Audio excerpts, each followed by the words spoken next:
The Wizard of Oz, Chapter 2. The Council with the Munchkins.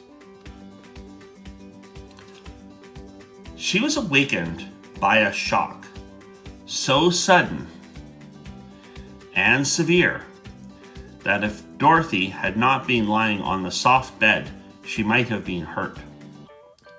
As it was, the jar made her catch her breath and wonder what had happened.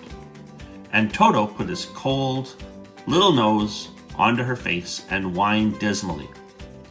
Dorothy sat up and noticed that the house was not moving, nor was it dark, for the bright sunshine came in at the window, flooding the little room. She sprang from her bed and, with Toto at her heels, ran and opened the door. The little girl gave a cry of amazement and looked.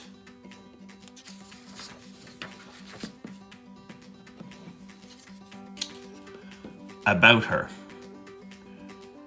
her eyes growing bigger and bigger at the wonderful sights she saw. The cyclone had set the house down very gently for a cyclone in the midst of a country of marvelous beauty. There were lovely patches of green sward all around, with stately trees bearing rich and luscious fruits. Banks of gorgeous flowers were on every hand, and birds with rare and brilliant plumage sang and fluttered in the trees and bushes. A little way off was a small brook, rushing and sparkling along between green banks and murmuring in a voice very grateful to a little girl who had lived so long on the dry and gray prairies. While she stood looking eagerly at the strange and beautiful sights, she noticed coming toward her a group of the queerest people she had ever seen. They were not as big as the grown folk she had always been used to, but neither were they very small. In fact, they seemed about as tall as Dorothy, who was a well-grown child for her age, although they were, so far as looks go, many years older. 3 were men and 1 a woman, and all were oddly dressed. They wore round hats that rose to a small point a foot above their heads, with little bells around the brims that tinkled sweetly as they moved. The hats of the men were blue. The little woman's hat was white, and she wore a white gown that hung in plaits from her shoulders. Over it were sprinkled little stars that glistened in the sun like diamonds. The men were dressed in blue of the same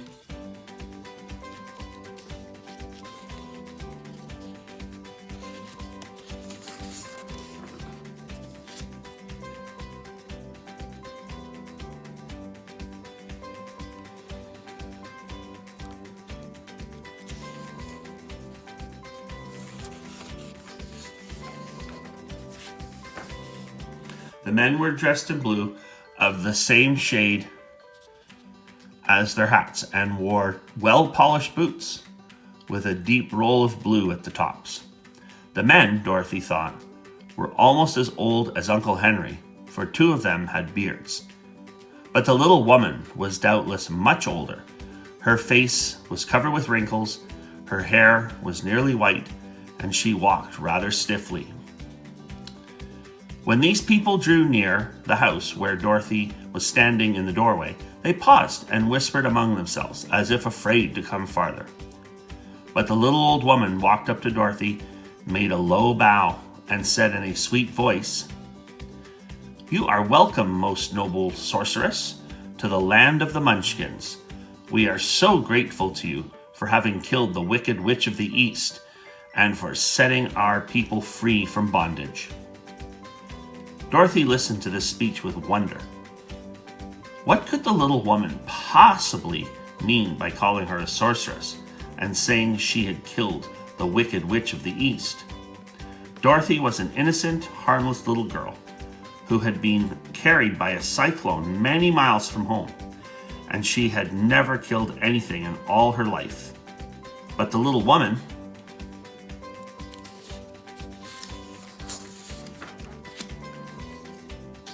evidently expected her to answer. So Dorothy said, with hesitation, "You are very kind, but there must be some mistake. I have not killed anything." "Your house did anyway," replied the little old woman with a laugh, "and that is the same thing. See?" She continued, pointing to the corner of the house. "There are her 2 toes still sticking out from under a block of wood."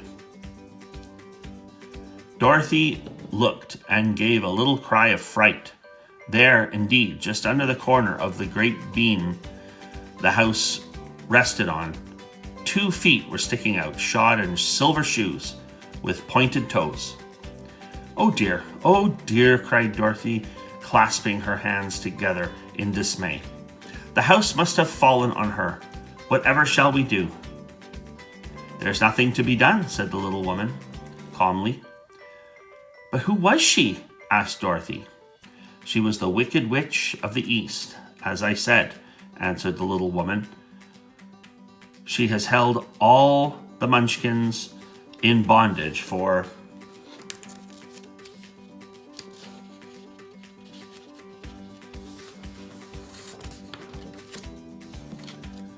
many years, making them slave for her night and day. Now they are all set free and are grateful to you for the favor." "Who are the Munchkins?" inquired Dorothy. "They are the people who live in this land of the East, where the Wicked Witch ruled." "Are you a Munchkin?" asked Dorothy. "No, but I am their friend, although I live in the land of the North. When they saw the Witch of the East was dead, the Munchkins sent a swift messenger to me, and I came at once. I am the Witch of the North." "Oh, gracious," cried Dorothy. "Are you a real witch?" "Yes, indeed," answered the little woman, "but I am a good witch, and the people love me. I am not as powerful as the Wicked Witch who ruled here, or I should have set the people free myself." "But I thought all witches were wicked," said the girl, who was half frightened facing a real witch. "Oh no, that is a great mistake. There were only 4 witches in all the land of Oz, and 2 of them, those who live in the north and the south, are good witches. I know this is true, for I am one of them myself, and cannot be mistaken.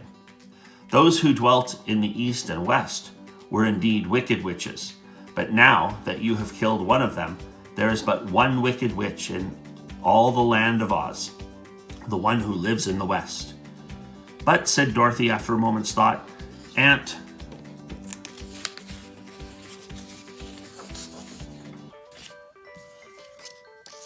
Em told me that the witches were all dead years and years ago." "Who is Aunt Em?" inquired the little old woman. "She is my aunt who lives in Kansas, where I came from." The Witch of the North seemed to think for a time, with her head bowed and her eyes upon the ground. Then she looked up and said, "I do not know where Kansas is, for I have never heard that country mentioned before. But tell me, is it a civilized country?" "Oh yes," replied Dorothy. "Then that accounts for it. In the civilized countries, I believe there are no witches left, nor wizards, nor sorceresses, nor magicians. But you see, the land of Oz has never been civilized, for we are cut off from all the rest of the world. Therefore, we still have witches and wizards amongst us." "Who are the wizards?" asked Dorothy. "Oz himself is the great wizard," answered the witch, sinking her voice to a whisper. "He is more powerful than all the rest of us together. He lives in the City of Emeralds." Dorothy was going to ask another question, but just then the Munchkins, who had been standing silently by, gave a loud shout and pointed to the corner of the house where the Wicked Witch had been lying.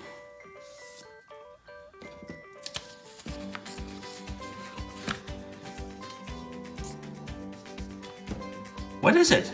asked the little old woman, and looked and began to laugh. The feet of the dead witch had disappeared entirely, and nothing was left but the silver shoes. "She was so old," explained the Witch of the North, "that she dried up quickly in the sun. That is the end of her. But the silver shoes are yours, and you shall have them to wear." She reached down and picked up the shoes and after shaking the dust out of them, handed them to Dorothy. "The Witch of the East was proud of those silver shoes," said one of the Munchkins, "and there is some charm connected with them. But what it is, we never knew." Dorothy carried the shoes into the house and placed them on the table. Then she came out again to the Munchkins and said, "I am anxious to get back to my aunt and uncle, for I am sure they will worry about me. Can you help me find my way?" The Munchkins and the witch first looked at one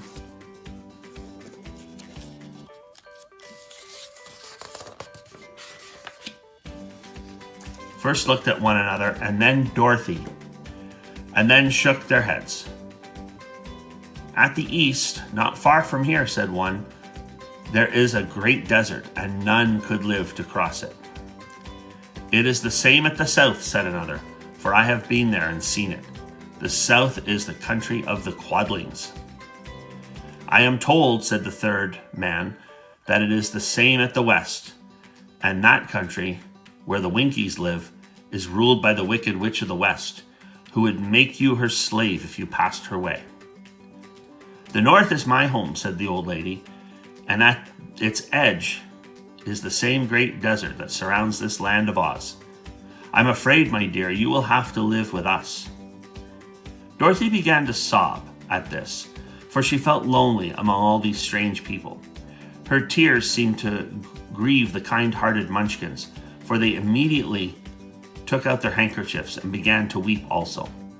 As for the little old woman, she took off her cap and balanced the point on the end of her nose while she counted 1, 2, 3 in a solemn voice. At once the cap changed to a slate on which was written in big white chalk marks, "Let Dorothy go to the City of Emeralds." The little old woman took the slate from her nose, and having read the words on it, she asked, "Is your name Dorothy, my dear?"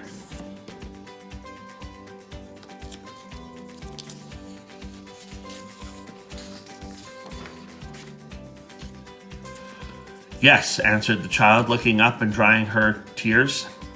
"Then you must go to the City of Emeralds. Perhaps Oz will help you." "Where is this city?" asked Dorothy.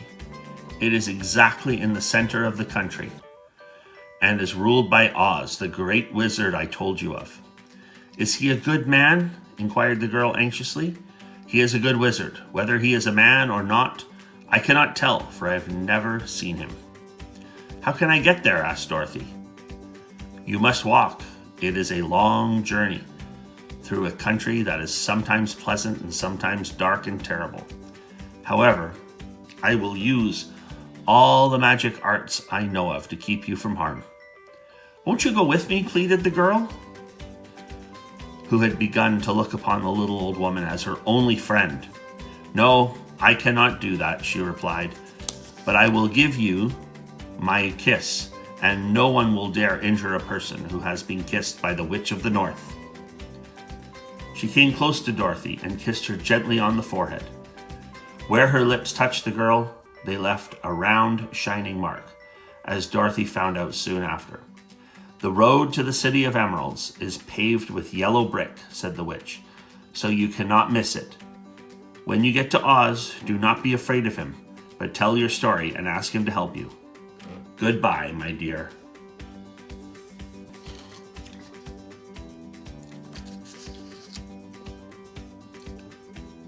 The three Munchkins bowed to her and wished her a pleasant journey, after which they walked away through the trees. The witch gave Dorothy a friendly little nod, whirled around on her left heel 3 times, and straightway disappeared, much to the surprise of little Toto, who barked after her loudly enough when she had gone, because he had been afraid even to growl while she stood by. But Dorothy, knowing her to be a witch, had expected her to disappear in just that way, and was not surprised in the least. The end.